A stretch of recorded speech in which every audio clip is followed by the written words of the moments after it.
You're listening to episode 109 of the Small and Supercharged podcast with Ria Freeman. On today's Small and Supercharged podcast, we are joined by Nicole Brown, who her proper title is sports broadcaster, but you may know her better from her work with ERM, with the BBC, with the Equiratings eventing podcast, and other places too, all of which we're going to talk about in this podcast. Thank you so much for joining us today. Oh, thank you for having me. I have to admit, being on the other side, we were just talking about this before we started recording, of you asking me questions. I'm really nervous. It's going to be fine. I actually listened to your podcast that you did with the Equiratings eventing when Jenny and how do you pronounce don't worry, I can't say his name. It's something like Dirm, but it's basically English people have a real issue actually pronouncing it correctly. And yes. He gives me grief about it constantly because I cannot say it. I try really hard, but I just call him D. It's Dermot. Him D. I know. I was thinking I was going to say D, and I thought, no, you don't know this man. You can't just be abbreviating his name. I don't want to get it wrong. Fine, it's okay. We did a show recently. We also host the USCA official podcast. And we did a show with a guy called Daniel Stewart, who was a sports psychologist, who was absolutely brilliant. We got about halfway through the show and he started, I think he thought Dan's name was Dan. So he was calling him Dan, but it was too late to correct him. But Dan is way easier to say. So I'm quite happy he can be called Dan D, whatever you like. He won't mind. It'll be fine. It'll be fine. Well, that's good to know. And I listened to a podcast with Derm and Jenny interviewing you. And I could feel your pain. I mean, you were amazing, but I could feel your sort of, this is strange. It's really weird. It's just very, very, I'm normally the one that's in control and I like to be organised and I like, this is where it's going. But I'm in the unknown. I will take your lead and I will, you're in charge. You go for it. It's probably going to be fine. Probably. Probably. Maybe. But you can never guarantee, can you? Right. Oh dear. So can you tell us a little about how you got started in what you're doing and how your journey to become a sports broadcaster? Where did that all start? Yeah, so it probably, it sort of happened, to be honest. So I grew up, I had a really, really lovely childhood. I was very, very lucky. I rode through my childhood, did pony club, hunting, all those sorts of things, evented in my teens and absolutely loved it. Proper horse, pony mad little girl who that was my absolute life. And going through my A-levels, my dad had unfortunately become quite poorly and sadly he passed away when I was 18, which was actually quite a major part in growing up as a teenager because obviously life had changed fairly massively. And it got to the point where I was about 18, 19 and I was heading off to university and I decided that I would sell my horse, who I'd produced from a 5-year-old, taken him up to novice level. And we'd got on pretty well, reasonably well, but we were by no means that competitive. We were very much having fun. I sold him very much on the basis that I would go back to it. And it was only ever going to be a temporary break.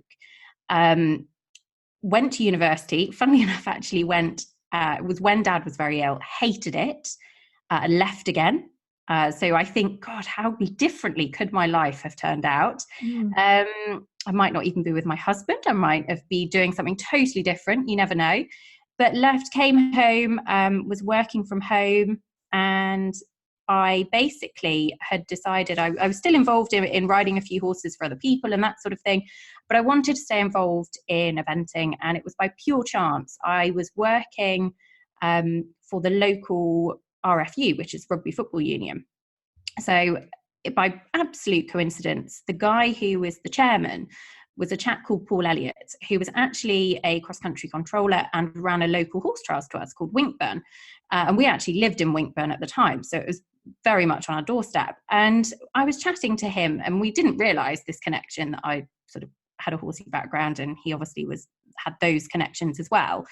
And said, I've always wanted to have a go at commentating, but I really wanted to stay involved in the sport in some way. And I'd kind of thought, do you know what? I'd like to give it a go. So he said, well, come down, have a go and see what you think of it.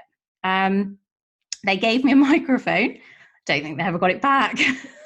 I mean, It was love at first sight, or I don't know how you'd describe it. Honestly, just absolutely loved it. It was a real eye-opener, because while I'd only ever sort of thought about it and thought, oh, that would be nice to do, I didn't ever anticipate loving it as much as I did. I mean, talking as much as I talked growing up, and as I still talk now, has finally come in useful for something.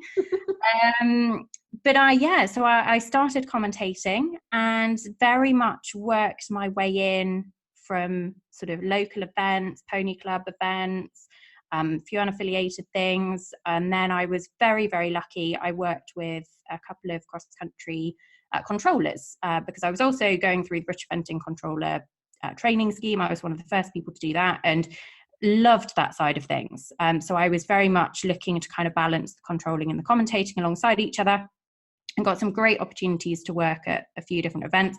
Got a couple of chances to go into some of the bigger events, internationals and things like that. But by pure sort of hard work, and probably in the nicest possible way, making a bit of a nuisance of myself by asking, because I was so keen. I think I had the nickname of the Duracell Bunny at one point, because I was literally just like the most enthusiastic, excitable person ever to go into a control box. But I just absolutely loved it. And I loved how there's more to it than you don't just pick up a microphone and start talking. You can, obviously, but there's the research, there's the whole sort of process about how it works. And I love you can't really call it the science behind it, but why you say what you say. There's a reason for it. You're trying to educate, you're trying to make it understandable and interesting for the people that you're talking to.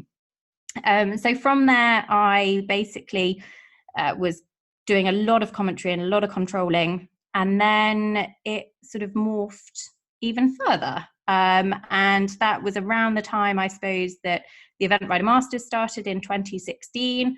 And again, I was very, very lucky in that I sort of asked, I asked, and they said yes, thankfully, that I could be sort of part of the team, and worked my way in, and very much kind of made a place for myself there. And Alice Fox-Pitt actually has been a massive influence in my career, and I think she's the absolute queen. She could not have been more kind, more giving, more enthusiastic, more generous with her time and her knowledge. She's been an absolute star.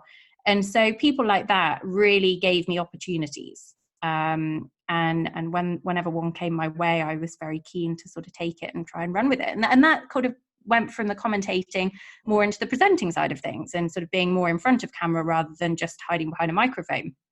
And I have to admit, for somebody who grew up, and I still have to manage my nerves now, but I hated public speaking when I was growing up. I mean, it would make me sick to the stomach. I'd be sweating. It was awful. Even just walking up to the front of a classroom at school, I'd hate it. Wow. So to go from that, and then to find, I think it was because I loved what I was talking about so much, and I was so passionate about it. And I suppose I pushed through the nerves and found a way of dealing with them and actually channeling them into a positive way. And that sort of progressed. And then it's gone through the Event Rider Masters, and it's kind of taken off from there, and the podcast and everything else. So yeah, it's been quite a journey. And that's, I suppose, all in the last sort of 12 years. Crikey, you've crammed a lot in 12 years. I know, I'm feeling my age now. Had a baby along the way as well. Just something else. Just add something else to the mix, yeah. So it's mad when you look back though, isn't it? Because it's very easy to actually just keep ploughing forwards. It's quite nice to go, actually, that's, proud. Yeah, absolutely, should be. I mean, it's an amazing journey as well, from, as you say, commentating at your local event on a sort of, if you want to come and have a go at this. And then obviously, as you say, going through everything now. And I know Alice is absolutely lovely. She came to one of the Hi Ho and Co days, and she was in my group, and she had us all in stitches. She's a lovely lady, and such a legend. And obviously I've seen her on the television presenting, and seen her in different places presenting, and she's just, watching her like a masterclass, isn't it? She's brilliant, absolutely brilliant. She's just, I think she's the queen. She knows it. I've said it to her before. I'm a proper fangirl. I'm not even going to deny it. No, I'm sure she'll appreciate that a lot. So When did you kind of think, oh, I've made it? Or when, I mean, I imagine you're going to say that you're always not always looking for the next thing, but I'm going to guess you probably don't ever get to a point and go, well, I'm done now. There's always something else. But I guess, when did you sort of have your first big break, or your first kind of pinch me moment, I guess? Definitely haven't made it. There's loads of things that I would still love to do, and I'm very, very lucky because you never know how long things will go on for, and you have to appreciate them and you have to enjoy them, and I'm lucky to do a job I love, so very much making the most of every minute. I would probably say there was a moment, obviously the Event Rider Masters was a big turning point, but there was actually a moment within that, and it goes back to Gatcombe in 2016, which actually clashed with the Rio Olympics. So Alice was out in Rio. She had been previously presenting the ERM coverage, and she was out in Rio supporting William.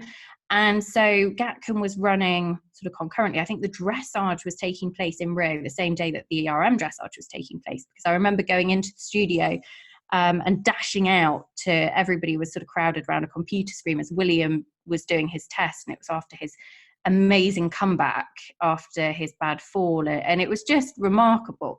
But there was basically the opportunity to anchor the commentary for all three phases. So I'd done bits of it beforehand, and I'd sort of dipped in and out, but it hadn't been my sort of sole responsibility to be that person that was in charge of the commentary, essentially, for dressage, show jumping and cross country. And there was, before the event, I was really like, wow, okay, this is a big chance. This is a big opportunity. I cannot mess it up. And so I'm a big one for preparation and organisation and research and all of that. So it was that, and we were just about to go live, and there was some sort of technical problem. The dressage at Gatcombe is miles away from the actual studio and the rest of the competition. And there was some problem, and that Spencer Sturmey, who's absolutely brilliant, was presenting, and they couldn't get the link to the camera. And so while we'd rehearsed everything, it was literally 5 minutes out. They're going, no, Spencer, we can't get him. And we'll just come to the studio. And I was thinking, okay, what am I going to talk about? And there was that moment. And you know what? As much as you can prepare, and you have to prepare, particularly with live TV, you have to go with your gut. And the camera came, and I was just like, off I went. And if you ask me now what I was talking about, I'd have absolutely no idea. But it was that moment of, actually, it was sink or swim, and somehow muddled my way through, came out the other side, and think I did an all right job, because they've kept me on since then. So, but probably. I think that was the turning point. That was the turning point, because it was my first real big shot, and there was a lot of responsibility, and it was a chance to make my mark, so to speak. And I absolutely loved it. I mean, even when things go wrong, the adrenaline, it's my version of being in the cross-country start box. You know, when you're counted down to live on air, and you can hear the director and the producer and everybody chattering in your ears, and there's that 3, 2, 1. I mean, that is my version of going out of the start box. I love it. And also, I imagine that gave your confidence quite a boost as well, not just being the anchor, but knowing that even if something does go wrong, you will cope. 100%. And do you know what? There's always a challenge. There's always things. You can never predict how things are going to go. And particularly in eventing, it's a very unpredictable sport. But you can never get cocky. I'm a firm believer in, if you get cocky, you'll trip yourself up, and nobody is perfect, and nobody is too good to get better. So you can never stop improving, but you do take some sort of confidence from the fact that actually, I can deal with it. If it happens, I can deal with it.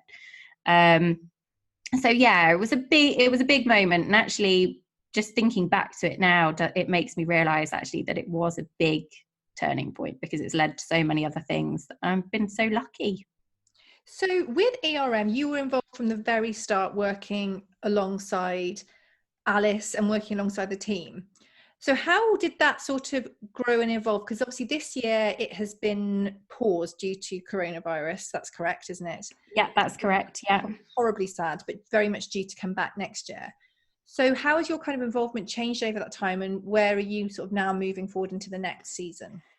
So, I mean, essentially the series started in 2016 and it was bringing something to eventing that we've not really seen it in that sort of way before, a commercialization and a chance to kind of change the sport, or, you know, make a different, because you don't want to change the sport completely, but times change, and things that can make a real difference now. You know, there's so much technology, there's so much social media, there's so much more than there was even 20 years ago. So I think the way the sport can evolve to help capture that, we just want eventing to be in front of a mainstream audience, and ultimately, you know, ERM does a massive part of that. It started, so back in 2016, Chatsworth was the first leg, and I remember being so terrified. I sat in my car in the car park, and I was meant to be going around for a meeting at a certain time, and I rang my husband. I think he realised that I was so nervous, so unbelievably nervous. And he talked me down from the ledge, and he was like, just go, put your big girl pants on and go. And that's the expression in our house. You have to put your big girl pants on and just deal with it. And of course, I went round and I became quite good friends with a few of the people that I saw first off. And talking back, I was so nervous, and they went, you would never have known. And actually, that's one of the biggest things that I would say, and anybody listening to this might be able to resonate with it. You know, if you put a big smile on, your shoulders back, and you can be dying inside, you can be really thinking, oh my God. But if you project a confidence that even if you're not feeling it, actually it can help you feel it. Fake it till you make it, as such. So went from there, I got over the initial nerves, got over my terror, and the series took off. And from the start of the 2017 series, I was the anchor for the commentary team, and we've had some amazing people that have been part of it, and the series has just grown and grown. It went into Europe. It's been Germany, Ireland for the first time last year. It's been to France, Belgium. I mean, Arville Castle, genuinely one of the most beautiful places you will ever go. And so the series has very much become a real sort of solid calendar of events throughout Europe, and we get all sorts of European riders as well as the British riders as well. This year, unfortunately, it's another of those sporting events, isn't it, that's had a knock-on effect. I mean, I think there's people involved in the series from 6 or 7 countries in just making it happen as part of the team. Wow. And you can't, I mean, even if things get better, which really, really hoping they will towards the end of the year, that sort of mix and that commitment, it's just not feasible at the minute. You've got to think of the safety and the well-being of everybody. So 2020 hasn't happened as we would have loved it to have done, but plans very much on track for 2021. And I mean, the series itself is just growing and growing. I think it had nearly 2 million viewers on the highlights programs last year, and it's got a massive reach across social media and everything like that. So I owe it a huge amount. It's been a massive part of my life. I think it's lovely as well because it is a little bit different. It's kind of like a condensed form of eventing, but more than that, it's the interaction that viewers can have, because you have that amazing SAP technology, don't you, where people can actually interact with what's going on. There's loads of ways. I mean, you can judge along. There's the SAP spectator judging, so you can judge with the dressage. You can just make up the score. You don't have to judge every individual movement, although you can if you like. You can have a say on sort of which fences are going to be knocked down in the show. I mean, all of those things, and it's bringing fan engagement. And that's one of the things that ERM have been really passionate about. SAP have been really passionate about as well. And there's, you know, a lot of things that Equiratings do. And I work with Equiratings a huge amount. And a lot of what they are offering is really an insight and an opportunity for fans to become invested and engaged in the end product. And it's being able to clarify it and to explain, you know, if somebody goes in and scores, I don't know, like Ingrid Klimke did in Wiesbaden last year, she scored 16.4. That's an Event Rider Masters dressage record. And it's being able to actually go, do you know what, that is a record. That is something that we haven't seen before, and it's going to be a long time till we see it again. So it's been brilliant, and I hope that there's been a lot of progress made, and nobody ever gets things perfect, and there's always things that you can improve, and there's always things you can make bigger and better. But hopefully it's will continue to get bigger and better. Now, you said obviously you do quite a bit of work with Equiratings, and one of the things I want to chat to you about is the Eventing podcast, because I'm also quietly hopeful that we're going to get Derm and yourself onto a future, put it out there, a future podcast about Equiratings and about, just as we're recording this, there's a new app that you've launched, which sounds really cool. So I'm excited to have that as a future thing as well. So did you get into Equiratings because of your work with ERM, or how did that develop? And then how did that develop into the podcast? Yeah, so I'd worked with, obviously, Derm Byrne and Sam Watson are the two sort of partners in Equiratings. Now, Sam, I've very much been aware of as an event rider. He's represented Ireland at many a major championship, and I'd kind of followed his career from a riding perspective. And then I'd worked with both Sam and during the 2016 ERM series. Had never met them properly before, but we got on very, very well. And towards the end of that year, they approached me and said, look, we've got this idea. We'd really like it if you would be involved and maybe you would host it. And it was the Eventing podcast. And when we started, I had never really listened to many podcasts. And I think they've come a long way in the last few years, but it certainly wasn't something that I was really an avid fan of at the time. And I remember thinking, that would be really cool. Like this actually, the idea being that we would bring the Equiratings data in, but we would preview and review the big events. We would do interviews with riders, that sort of thing. And so the idea sort of went from there. And Jenny Autry, who at the time was managing editor of Eventing Nation over in the US, came on board, and there was the four of us, and we would very much, it started as a podcast that we didn't really know where we were going. It was a bit of fun. It was a bit of enjoyment between people, but we really felt that actually we had something that could make eventing interesting and that hopefully people would enjoy. So it's a steep learning curve. And from there, really, the journey's kind of grown, and the podcast has grown. And it's become a big part of my life now. You'll be very familiar with podcast life, Ria. It's hard work, but it's brilliant fun. And we're very lucky that we work together as what is essentially, yes, it's work, but we are a group of very good friends, which is...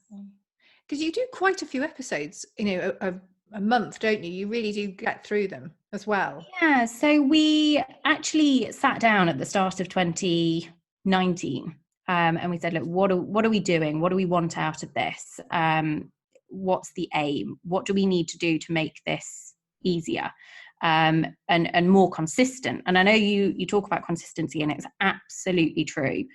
It makes such a difference. And we said, right, do you know what? We will release an episode every Wednesday.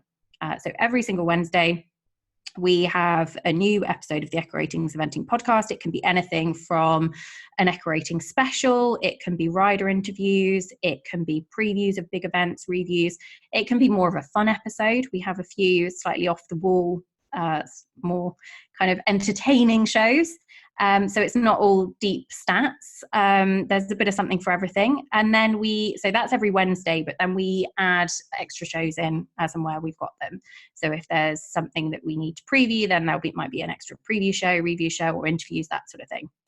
So every Wednesday, but there's usually at least 2 episodes a week, sometimes 3, sometimes more. That's a big commitment, isn't it, time-wise? I know how long it takes to record an episode with just me. Yeah, yeah. And then you edit and publish and everything else. But it is. But it's been quite the journey, and it made a massive difference when we sat down and said, right, what are the changes we're going to make? It made a massive difference, and we're very much steered at what people want us to, deliver. No, definitely. Now, another thing that you have done, obviously you've done lots of things in your career, but you've also been involved with the BBC, haven't you? Can you tell us a little bit about that? So back in 2016, I was asked if I would be part of the Red Button commentary. And Mike Tucker and Ian Stark, who have been absolutely brilliant at it for many years. We're both obviously still doing it at the time, and it was just as an addition to them. It was very much as making it more of a team, because it's a long old day when you're sat commentating on 80 horses at Badminton or Burghley. It's very intense without a break. So the idea was just to sort of mix things up a bit, and particularly as a female voice, that's something that you don't often hear as much. So I was asked to do that, and I have to admit, when you asked me earlier about, what was that sort of career high, or what's the moment that you pinch yourself, that would definitely be one. I didn't even believe for a second that it would happen until it actually happened. I don't think I told anybody. I was just told very, very close friends and family, because I think I thought, if I say it out loud, it might not be real.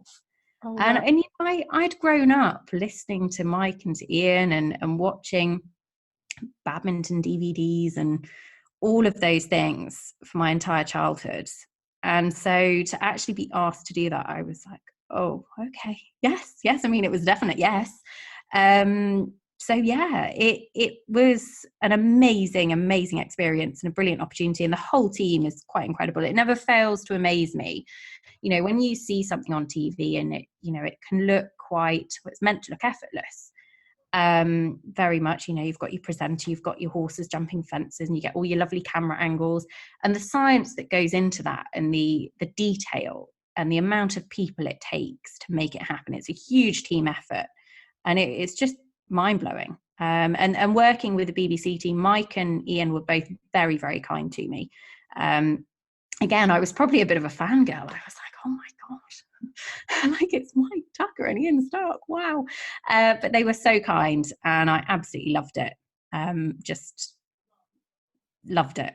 Can't say any more than that. And luckily, they've invited me back a few times, and I've done it Burghley every year since. So that's always a win. Yeah, always a win. Always good to get invited back. Exactly. It's like working alongside the people like Clare Balding. They've done so much for our sport, and so much for eventing, and so much for, they're so much a part of it, that you kind of think, wow, like when I grow up, I want to be like you, sort of thing.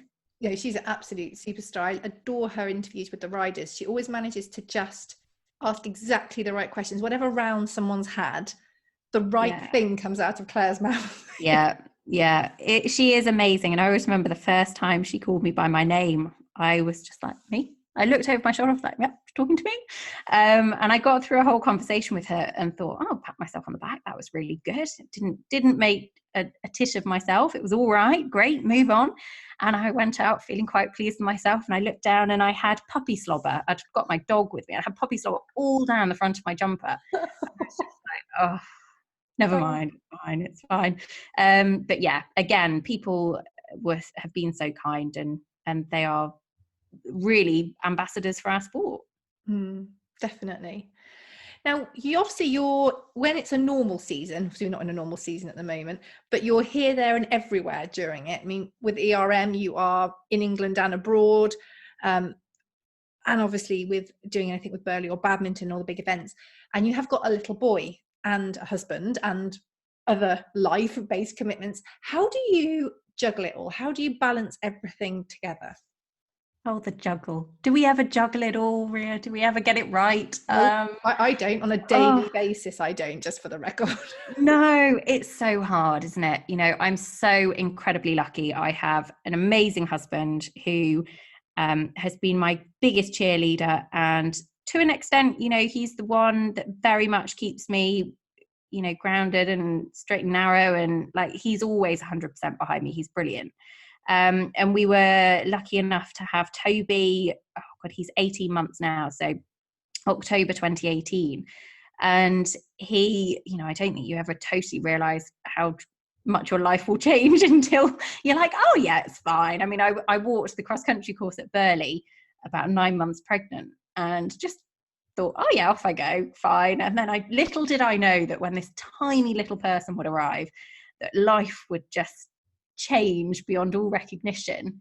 And it's the hardest juggle that you could ever do. Any working mum, you always think you're not getting it right, you're not being a good enough mum, you're not being a good enough person at work, you're not doing everything to your absolute ability. And I think it is just that balance, and it is that juggle, and you can't do everything perfectly, and you can't get it right all of the time. And I'm really lucky because I've got a really close family, and my in-laws live in the village. We're all very close-knit. My mum lives locally as well. Oliver's great, as I say, and we discovered nursery for the first time this year, which was an absolute game changer. Yes. Big nursery fan. Oh, it makes such a difference. I didn't realise how much I could do in a few hours. And he doesn't go that way. He's not going at all at the moment, but he only goes for sort of half a day, a couple of times a week. So it's sort of a juggle in that respect. But to be honest, I'm lucky because I love what I do. And I'm lucky because I have a family that I absolutely would walk over burning coals for. And they're my priority. At the end of the day, as much as I love work, family is first. So I'm fairly selective about what I do. I had to make some fairly tough decisions about what I could and couldn't do, because you can't do it all. No. And it's all very well being away every weekend when, you know, you're just leaving a husband at home who can fend for himself, but bring a child into that and it kind of brings a whole different mix in. So we kind of work out a system that works for us. Don't always get it right, but it's a juggle. But I'm lucky because I get to do two things that I love. But I do miss them when I'm away. It's probably the hardest bit about my job, is being away. And it's not the worst bit, because you get to go to some really cool places and you get to see some amazing things and work with great people. But it's definitely the hardest. Yeah, no, I can imagine that. And it's the prep as well that goes into it, isn't there? I know if you take a small person on holiday, you need to basically fill the car with their stuff. But absolutely. If you've got, obviously you'll be missing him like crazy anyway, but all the prep before, exactly where he's going to be, with who, at what time.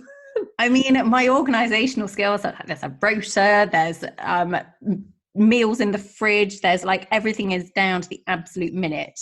But, you know, I'm lucky to be able to do that. And I know how lucky I am. And it is difficult and it is a juggle, and you do drop a ball and you don't always get things right. But we're lucky to have that chance to try. I think that's a really, really good way of putting it, actually. So we're going to talk about the lows of what you do. We're going to go to the highs as well, so don't panic, but we're going to bring it down before we bring it up for the big crescendo.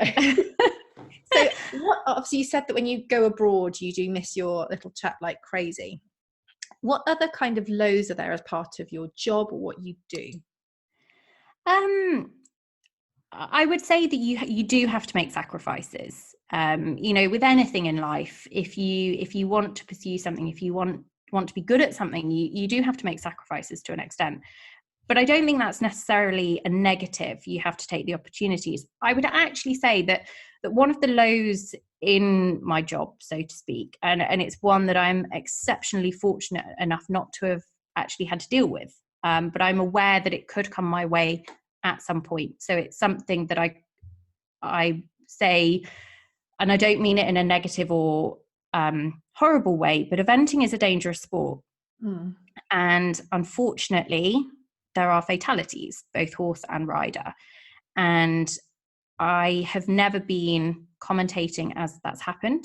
I have as a horse, but not as a rider.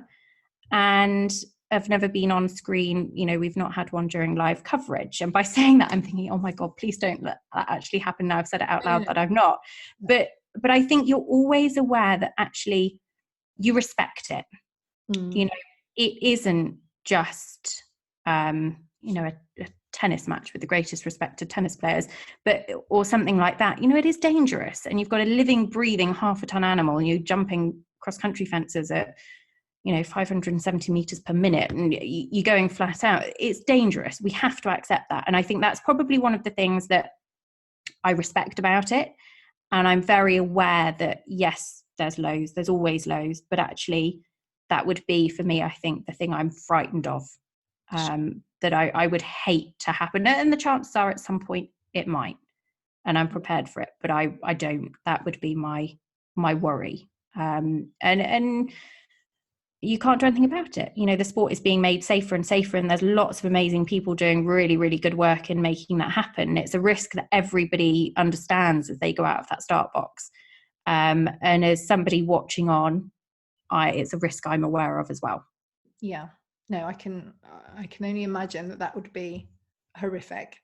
But as you say, there have been massive advances in the sport, and a lot of people are working really hard in terms of course design, elements to do with the course, as well as rider protective wear as well. So there are huge advances to hopefully really reduce the number of horse and riders who get who do get injured or worse. Yeah, absolutely. And the science behind that is unbelievably fascinating. We've got a show actually coming up on the Eventing podcast at some point in the future that's about, it's called the Equine Vision Project. It's about how horses see fences. And it's about what colours they see and how they understand a fence. And, the science behind even that going into course design, and everything from MIM clips and frangible devices and collapsible fences, everything has changed so much. And add into that, the work Equiratings do on safety in flagging up potential problems before they happen. It all comes together to make the sport as safe as possible. And there are only going to be more improvements in that way, because everybody is so aware of it. But I think it's just something that I think we have to respect. Eventing is a dangerous sport. We have to respect it, because the moment we stop respecting it and the moment we take it for granted is the moment that, you don't want something to happen. It's just, you have to treat it with the respect that it deserves. No, absolutely. I think that's a really, really good point. So now coming up from a low or a potential, a potential low or fear about something that may or hopefully won't happen. Hopefully it's never going to happen, Rhea. I really hope it won't. I'll die a happy person if it doesn't. Too right, absolutely. So what about the highs in your career so far, and your favourite moment ever? Although that I'm going to think that's going to be a really difficult one to answer. To be honest, there's been a lot of highs. I think BBC would have been a high, because that is, so mainstream. It was something that came fairly early on for me that I just didn't even believe could happen. I would say that one of my favourite things about the job is working with so many amazing people, and so many people that I've grown up admiring, whether it be, people like Sir Mark Todd, and you sit next to him in a commentary box and you pinch yourself. You are thinking, okay, just sat casually chatting with Mark, and you have to really try and calm yourself down, because you don't want to be a fangirl. But I get starstruck, and there was a moment at Chatsworth last year where Mary King came into the commentary box. Now, Mary would have been my absolute idol growing up. She was, I grew up in the 90s, and she was at the top of her game. And afterwards, I think it's still one of my most liked pictures on Instagram of me and Mary King. And I think you have to sort of think, God, I'm lucky. And there's a lot of things about my job that I really love, but working with those amazing people is definitely going to be up there. Blooming love Mary. She was my idol growing up too. I just love her, and I love how she's always, whenever you see her at an event, she's smiling. Whenever anyone speaks to her or she's on anything, she's always got a genuine smile. Like, her eyes are smiling, she's happy, I just love her. I love Mary. She actually, I think one of the reasons that I loved her so much was when I was growing up, I think I must have been about 6. There was an event called Cornbury Park, which is actually due to come back to the calendar this year, coronavirus permitting. But my mum worked at Cornbury, so as kids we went along during the event, and I always remember she signed her rosette and gave me her rosette, and I kept that rosette. I think I've still got it and it was pride of place. Like, I just was like, that's my Mary King rosette. And so to then meet her and work with her later was just like, wow, that's amazing. So yeah. Oh, that's so lovely. I love how it's from childhood to now as well, the journey. Absolutely. I mean, she probably was like, she's a bit keen, but she's 29 years old. She's asking me to sign another rosette. No, I didn't. That would be awkward, but yeah, no, it's something that I don't take for granted. I'm very lucky. So if there's anyone listening who is keen to perhaps follow in your footsteps, or maybe get involved more with commentating or more involved with eventing, what advice would you give them? Work hard. I say it's an easy one to do. It's an obvious one, but work hard. Take every opportunity. Push yourself out of your comfort zone. Because if you're not pushing yourself out of your comfort zone, getting to that next thing will always be, a little bit beyond your reach. So they would be the biggest things that I would say. Knock on doors.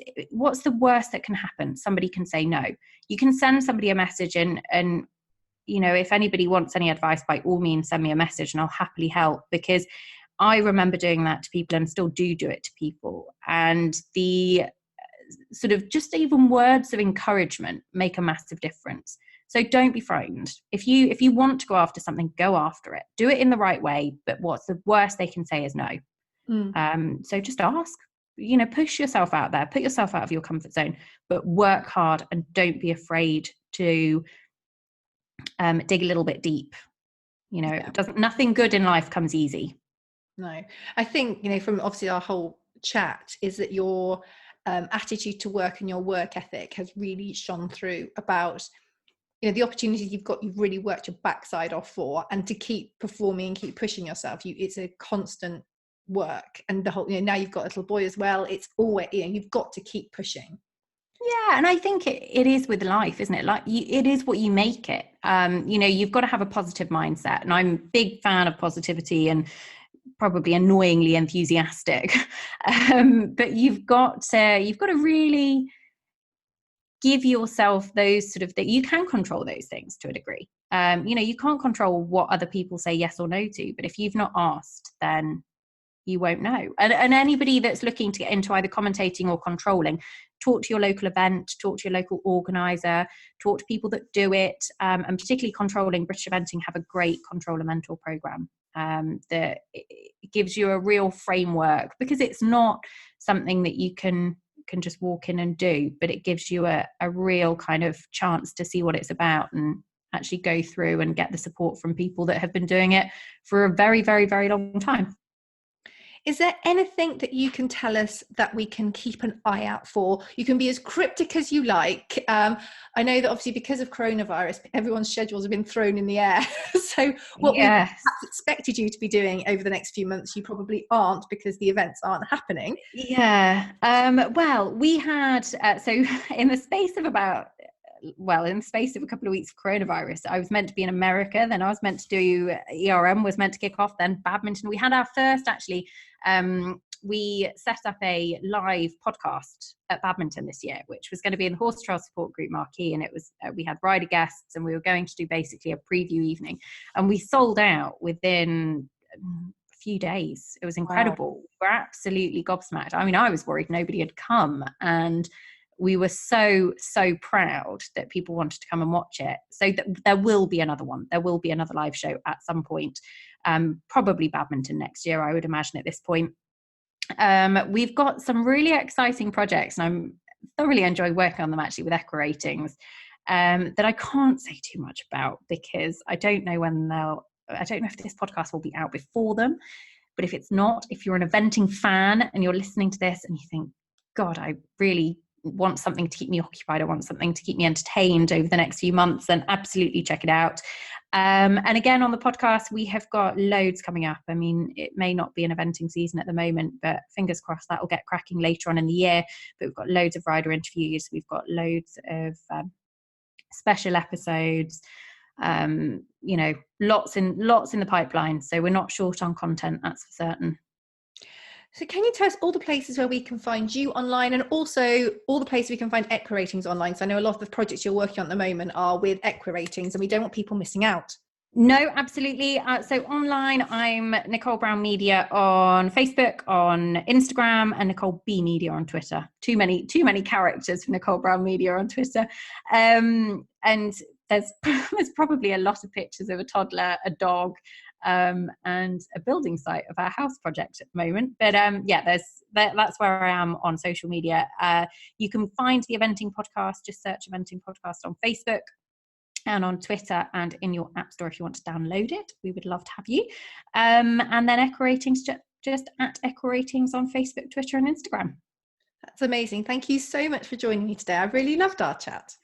Thank you for having me. Thank you for treating me gently. I feel like I've spoken a lot, so I'm really sorry if I've run away with my own tongue. But yeah, thank you for having me. Not at all. There's no point in doing an interview with someone and me wittering on all the time. These poor souls hear me every week, so we could. Oh well, I'm a big fan of the show, so I always listen, and I'm just happy to be on. So thank you for having me. Thank you so much.